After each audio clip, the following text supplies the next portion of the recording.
everyone. Today I'm going to introduce you a very professional machine. This is EMS Sculpt machine with RF technology. The material is ABS and the universal is 360 universal. There are 4 hand pieces. Here.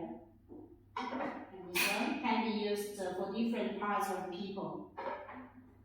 And the touch screen is very big. It's 50.6 inches. Okay, now let's turn it on and see the operation. The language can be customized. And now we can see there is a list of therapy and records. There are 2 protocols. Protocol 1, can adjust the parameters, yes. Choose different parts and start.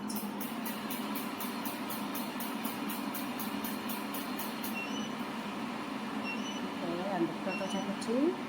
There are more parameters. The 4 hand pieces can work together, and you can also choose 2 hand pieces work together.